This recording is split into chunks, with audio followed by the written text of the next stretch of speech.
Dreamed that I went back in time. With the time machine? What of a DeLorean? The way I see it, we're sending you back to the future.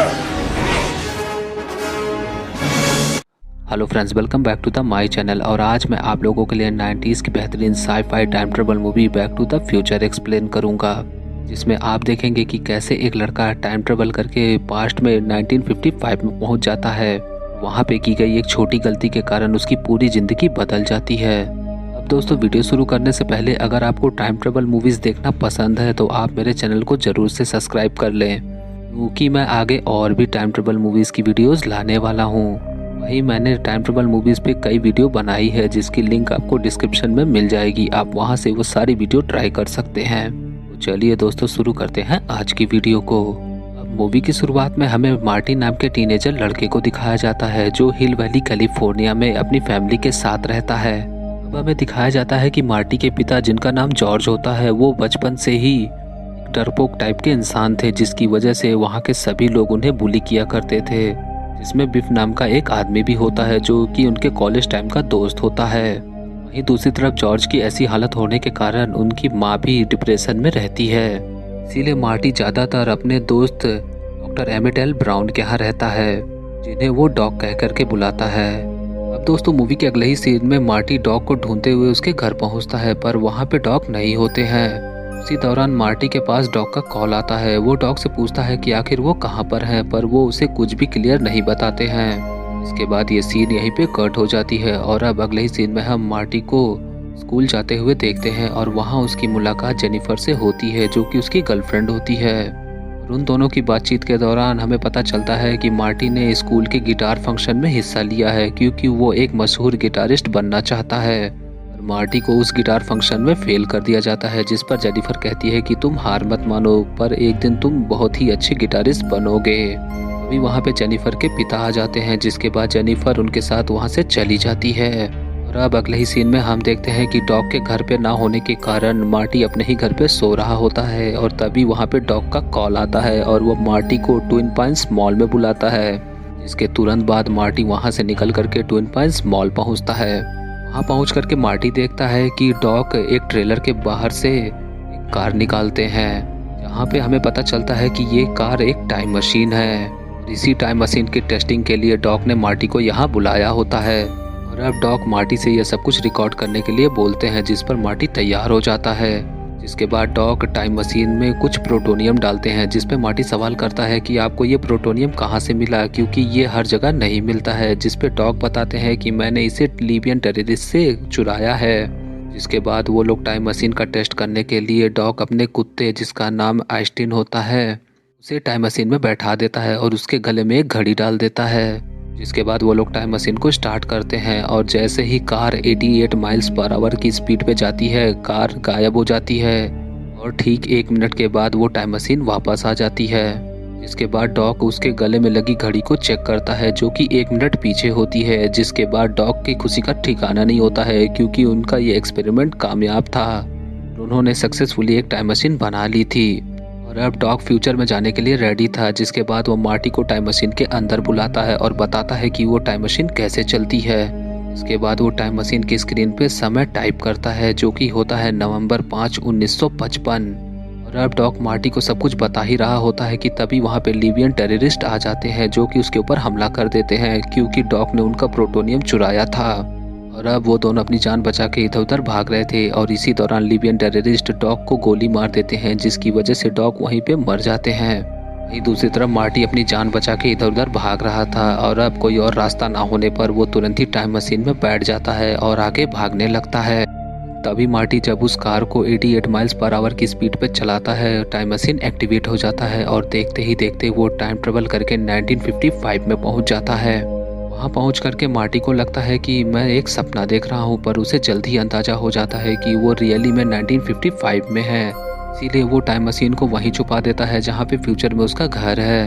इसके बाद वो dog को ढूंढते हुए शहर के अंदर आ जाता है। वहाँ पहुँच करके वो एक कैफ़े में आता है और कॉफ़ी ऑर्डर करता है। और जब वो कॉफ़ी पी रहा था, तभी उसकी नज़र एक टीनेजर लड़के पे पड़ती है। मार्टी उसे देख करके उसे पहचानने की कोशिश करता है और थोड़ी ही देर बाद वो समझ पाता है कि ये कोई और नहीं बल्कि उसके पिता जॉर्ज हैं। अब वो उनसे बात करने की कोशिश कर ही रहा था कि तभी वहाँ पे बिफ आ जाता है। यहाँ पे मार्टी देखता है कि बिफ जॉर्ज को टीनेजर से ही परेशान कर रहा था। जिसके बाद जॉर्ज अपनी साइकिल लेकर के वहाँ से चला जाता है। अब मार्टी भी उसके पीछे चला जाता है और आगे जाने पर मार्टी देखता है कि जॉर्ज पेड़ के ऊपर चढ़ करके किसी के घर में ताका झाकी कर रहा था। अभी अचानक जॉर्ज का हाथ पेड़ पर से फिसल जाता है और वो नीचे गिर जाता है। तभी उसकी टक्कर एक कार से होने वाली होती है। तभी मार्टी अपने पिता को बचाने के लिए वहाँ से उन्हें हटा देता है, जिसकी वजह से अब मार्टी की वहाँ पे टक्कर हो जाती है। वो वहीं पे बेहोश हो जाता है। जिसके बाद उस कार में बैठा आदमी उसे लेकर के अपने घर में आता है। और जब मार्टी की आँख खुलती है तो वो अपने माँ के घर में होता है, जो इस वक्त काफ़ी यंग थी। इसकी वजह से उसकी माँ लॉरेन अब अपने बेटे की ओर ही आकर्षित होने लगती है, जिसकी वजह से मार्टी बहुत डर जाता है और वहाँ से तुरंत भाग जाता है। और अब वो डॉग का पता पूछते हुए डॉग के घर पहुँच जाता है और वहाँ पहुँच करके वो सारी सच्चाई डॉग को बताता है, पर डॉग उसकी बात पे विश्वास नहीं करते हैं।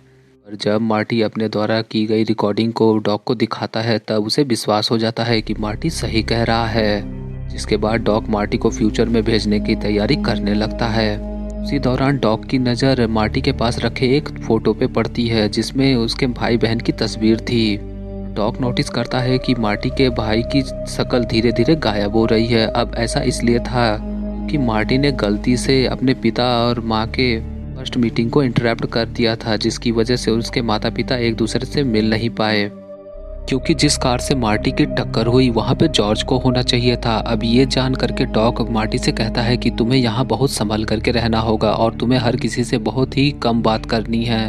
इसके बाद ये सीन यहीं पे कट हो जाती है और अब अगले ही सीन में हम जॉर्ज के स्कूल में मार्टी को देखते हैं, जो कि वहाँ पहुँचा था जॉर्ज और लॉरेन को एक दूसरे से मिलाने के लिए। मार्टी वहां पहुंच करके जॉर्ज को लॉरेन से बात करने के लिए कहता है, पर बेवकूफ़ जॉर्ज उससे बात करने में हिचकिचा रहा होता है। वहीं लॉरेन एक बार फिर मार्टी की ओर आकर्षित होने लगती है और स्कूल में होने वाले बॉल डांस में उसे इनवाइट करती है, पर ऐसा होता देख मार्टी वहां से तुरंत ही निकल जाता है। वहां से बाहर आने के बाद वो प्लान बनाता है और वो जॉर्ज को बताता है कि जब लॉरेन उसे लेकर के बॉल डांस में जाएगी तब वो उससे बदतमीजी करेगा, जिसके बाद जॉर्ज वहां आकर के मार्टी को मारेगा लॉरेन को बचा करके वहां से ले जाएगा। वो प्लान सुन करके जॉर्ज को पसंद आता है, जिसके बाद वो उस प्लान के लिए तैयार हो जाता है। और अब अपने प्लान के अनुसार मार्टी बॉल डांस वाले दिन लॉरेन को लेकर के कार में आता है और कार में वो लॉरेन से बात कर ही रहा था कि तभी लॉरेन मार्टी को किस करने के लिए आगे बढ़ती है, जिसकी वजह से वो तुरंत ही वहाँ से भागने लगता है। उसी दौरान बिफ की नज़र मार्टी के ऊपर पड़ जाती है। तभी बिफ वहाँ आकर के मार्टी को मारने लगता है। अभी वहाँ पे बिफ के दोस्त आ जाते हैं और वो मार्टी को पकड़ करके पास ही में खड़ी एक कार की डिक्की में उसे बंद कर देते हैं। वहीं हम जॉर्ज को देखते हैं, जो कि इन सभी चीज़ों से बेखबर लॉरेन को बचाने के लिए कार की तरफ बढ़ता है। अब उसे ऐसा लगता है कि कार के अंदर मार्टी है, जिसकी वजह से वो कार के अंदर तेजी से आवाज़ लगाता है। अभी कार के अंदर से बिफ को बाहर आता देख जॉर्ज की हालत पतली हो जाती है, क्योंकि बिफ हमेशा जॉर्ज को मारता था, जिसकी वजह से जॉर्ज उससे बहुत डरता है। पर यहाँ पे लॉरेन उससे मदद मांगती है कि वो उसे बचा ले। और अब जॉर्ज बिफ से कहता है कि वो लॉरेन को छोड़ दे, पर बिफ उसके ऊपर हमला करके उसे मारने लगता है। और अब मार्टी के प्लान के अनुसार वो हिम्मत दिखाते हुए जॉर्ज को एक जोरदार पंच मारता है, जिसकी वजह से जॉर्ज वहीं पे बेहोश हो जाता है। दूसरी तरफ हम मार्टी को देखते हैं। इसकी कार की डिग्गी को कोई लोग आकर के खोल देते हैं, जिसकी वजह से मार्टी वहां से आज़ाद हो जाता है और जल्दी से वो जॉर्ज के पास पहुंचता है। और जब वो वहां पहुंचता है तो वो देखता है कि जॉर्ज और लॉरेन एक दूसरे के साथ हैं। इसके बाद वो लोग डांस करने के लिए चले जाते हैं। मार्टी ये सब कुछ देख करके बहुत ज़्यादा खुश होता है। वहीं जब वो फ्यूचर में लौटने के लिए डॉग के पास जा रहा था तब उसे पता चलता है कि बॉल डांस को कैंसिल कर दिया गया है, क्योंकि वहाँ का जो मशहूर गिटारिस्ट होता है उसके हाथ में चोट लग गई थी, जिसकी वजह से वो गिटार नहीं बजा सकता था। दोस्तों ये सुन करके मार्टी घबरा जाता है, क्योंकि उसे अच्छी तरह से याद था इसी बॉल डांस में उसके माँ बाप को पहली बार प्यार हुआ था। और अब कोई और रास्ता ना होने पर मार्टी खुद ही गिटार बजाने का तय करता है और वो तुरंत ही गिटार बजाना शुरू कर देता है, जिसके बाद सभी लोग वहाँ डांस करने लगते हैं। अब गिटार बजाते दौरान मार्टी को बहुत ज़्यादा अजीब लगता है, क्योंकि यही वो मोमेंट था जब उन्होंने एक दूसरे के साथ किस किया था। और अब देखते ही देखते मार्टी वहाँ से गायब होने लगता है, पर तभी जॉर्ज और लॉरेन एक दूसरे को किस कर लेते हैं, जिसकी वजह से उन दोनों में प्यार हो जाता है और मार्टी देखते ही देखते वापस से ठीक हो जाता है। जिसके बाद ये बॉल डांस यहीं पे खत्म होता है। जिसके बाद मार्टी जॉर्ज और लॉरेंस से आखिरी बार मिलता है और वहाँ से उन लोगों से मिल करके निकल जाता है। वहाँ से निकलने के बाद वो तुरंत ही डॉग के पास पहुँचता है। वहाँ पे डॉग ने मार्टी को फ्यूचर में भेजने के सारे इंतजाम कर दिए थे। वहाँ पे उसने उस टाइम मशीन के ऊपर एक बड़ी सी रॉड को लगाया था। वहीं दूसरी तरफ उसने क्लॉक टावर के ऊपर भी एक बड़ी सी रॉड को लगाया था और एक वायर के जरिए उसने रोड के आर पार कनेक्शन कर दिए थे, ताकि जब time machine 88 miles per hour की स्पीड पर उस वायर से टकराएगी और उसी वक्त जब क्लॉक टावर से बिजली पास होगी तब वो मशीन टाइम ट्रेवल करके मार्टी को अपने समय में ले जाएगी। वहीं अब मार्टी डॉग से अलविदा लेता है। जाने से पहले मार्टी डॉग को एक लेटर देके जाता है ताकि वो अपने भविष्य के बारे में जान सके, कि मार्टी जानता था कि जब तक वो वहाँ पहुँचेगा लीबियन टेररिस्ट उसे गोली मार देंगे। यहाँ पे जब डॉग को ये बात पता चलती है तो वो मना कर देता है, क्योंकि वो अपने फ्यूचर के बारे में नहीं जानना चाहता, क्योंकि फ्यूचर के बारे में जानना हमारे लिए खतरनाक हो सकता है। इसीलिए वो मार्टी के सामने ही वो लेटर फाड़ देता है। जिसके बाद अब कोई और रास्ता ना होने पर मार्टी अपने टाइम मशीन को स्टार्ट करता है और वो तैयार हो जाता है। मार्टी को यहाँ पे बहुत ज़्यादा अफसोस होता है क्योंकि डॉग ने वो लेटर फाड़ दिया था। यहाँ पे मार्टी के दिमाग में एक ख्याल आता है कि वो वहाँ जल्दी पहुँच करके उनको इत्तलाह कर सकता है। इसके तुरंत बाद वो टाइम मशीन में अपने डेस्टिनेशन टाइम को 10 मिनट पीछे कर देता है। इसके बाद वो कार को स्टार्ट करके 88 माइल्स पर आवर की स्पीड पे ला ही रहा होता है और तभी क्लॉक टावर के पास एक पेड़ पे बिजली गिर जाती है, जिसकी वजह से वो वायर जो डॉग ने लगाई थी वो टूट जाती है, जिसे डॉग लगाने की बहुत कोशिश करता है पर वो वायर फंस जाती है। और अब डॉग अपनी जान की परवाह ना करते हुए क्लॉक टावर के ऊपर चढ़ जाता है और वहाँ से उस वायर को सेटअप करता है और देखते ही देखते क्लॉक टावर पे बिजली गिर जाती है और उसी वक्त मार्टी अपनी टाइम मशीन को उस वायर से गुजार देता है, जिसके तुरंत बाद ही वो फ्यूचर में पहुंच जाता है। और ये सब कुछ देख करके डॉग एकदम खुश हो जाता है कि मार्टी अपने समय में पहुंच गया था।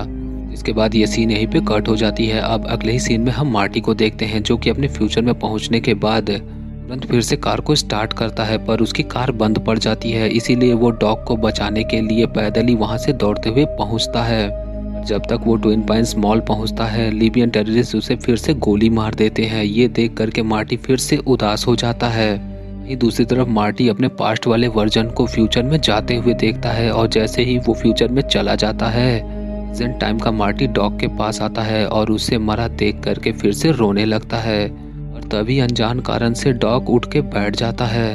अब ये देख करके मार्टी बहुत ही हैरान था कि डॉग आखिर जिंदा कैसे है, जिस पे वो डॉग से सवाल करता है कि आखिर आप जिंदा कैसे हैं, क्योंकि मुझे तो आपको बताने का मौका ही नहीं मिला। अभी डॉग मार्टी द्वारा दी गई उस लेटर को दिखाते हैं जो कि उन्होंने फाड़ा नहीं था, बल्कि मार्टी को दिखाने के लिए कि मैंने वो लेटर फाड़ दिया, वो उसे किनारे फेंक करके कोई और ही कागज फाड़ देते हैं, क्योंकि वो मार्टी के मन में कोई संदेह नहीं छोड़ सकते थे।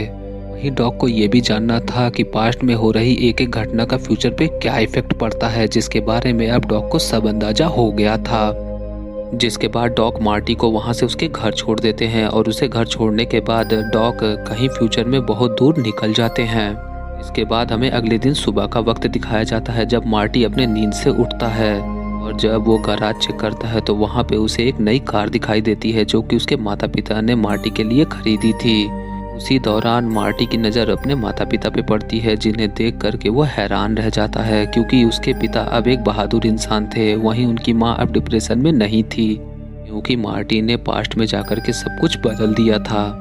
अभी वहाँ पे मार्टी के पास जेनिफर आ जाती है और वो जेनिफर से बात कर ही रहा होता है कि तभी वहाँ पे डॉग वापस आ जाते हैं और वापस आकर के वो मार्टी को बताते हैं कि तुम्हारे फ्यूचर में बहुत ज़्यादा गड़बड़ हो चुकी है, तुम्हारे बेटों के साथ कुछ होने वाला है, इसीलिए तुम मेरे साथ जल्दी से फ्यूचर में चलो। जिसके बाद डॉग मार्टी और जेनिफर को लेकर के फ्यूचर में चले जाते हैं और इसी ट्विस्टेड एंडिंग के साथ ही ये मूवी यहीं पे ख़त्म हो जाती है।